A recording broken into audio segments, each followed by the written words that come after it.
बिस्मिल्लाहिर्रहमानिर्रहीम। अस्सलाम वालेकुम। मैं हूं अकील शहजाद और आप देख रहे हैं FSP के ट्रेंड्स। कुल्लुश इस्मान किस्त नंबर 115 में क्या होने वाला है, ट्रेलर 2 आ चुका है। एनालिसिस 4 के साथ आपकी खिदमत में हाजिर हैं। इसलिए आज के हमारे मौज़ूआत कुछ इस तरह रहेंगे। नाइमान ने आते ही उस्मान बे को ढूंढा, लेकिन उस्मान बे उसके सामने अभी तक नहीं आए। उस्मान बे का मंसूबा क्या होगा? बेंगी खातून मलन खातून के जहन में ये डाल रही हैं, चूँकि इस वक्त ओरहान बे मुकम्मल तौर पर सेहतियाब नहीं है, तो क्या उसकी जगह अलाउद्दीन लेगा? क्या बेंगी खातून मलन खातून के जहन में जहर घोलने में कामयाब होंगी? दूसरी तरफ आप ट्रेलर में देख सकते हैं कि बाला खातून ने फ्रिक के ऊपर तलवार तानी हुई है और फ्रिक बाला खातून के हाथ चढ़ चुकी हैं। क्या फ्रिक की मौत होगी? अगर नहीं होगी तो फ्रिक यहाँ से कैसे बच जाएगी, आपको आज की वीडियो में बताएंगे।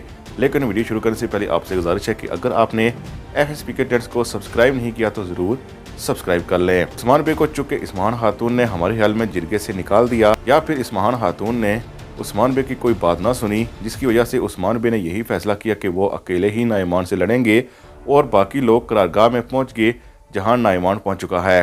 लेकिन हमारे ख्याल में उस्मान बे नाइमान से इस तरह मुकाबला नहीं करना चाहते, बल्कि वो गोरीला हमले ही करेंगे। यानी जब नाइमान कहीं से गुजर रहा होगा तो उस पर हमले जारी रखेंगे और हमारे ख्याल में यही उनका मंसूबा आगे चलकर रहेगा जब तक नाइमान मज़ीद कमज़ोर ना हो जाए। हमारे ख्याल में चूँकि नाइमान की सारी फौज नहीं आई है, इसका उस्मान बे को फ़ायदा होगा।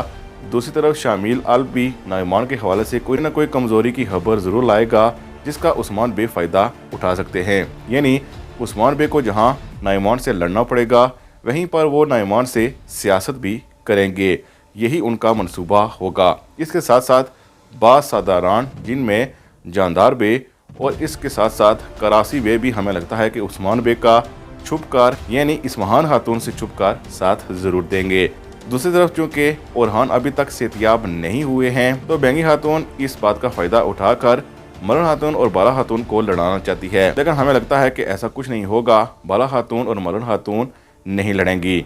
लेकिन इसके साथ साथ आपने ट्रेलर में भी देखा कि इस वक्त फ्रिक बाला के हत्थे चढ़ चुकी है। हमारे ख्याल में अगर ये फ्रिक है तो उसकी मौत कन्फर्म है। लेकिन इसका दूसरा पहलू ये है कि बाला खातून अब फ्रिक के बारे में जानती हैं और सवाल ही पैदा नहीं होता कि फ्रिक इस तरह मास्क पहनकर उनके सामने आए।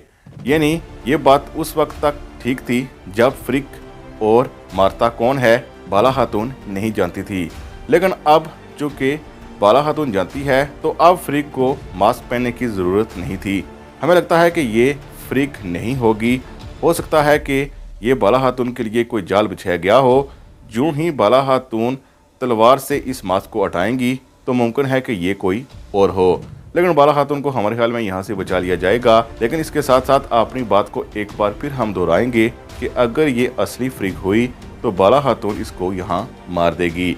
लेकिन ज़्यादा चांस इसी बात के हैं कि ये फ्रिक है ही नहीं।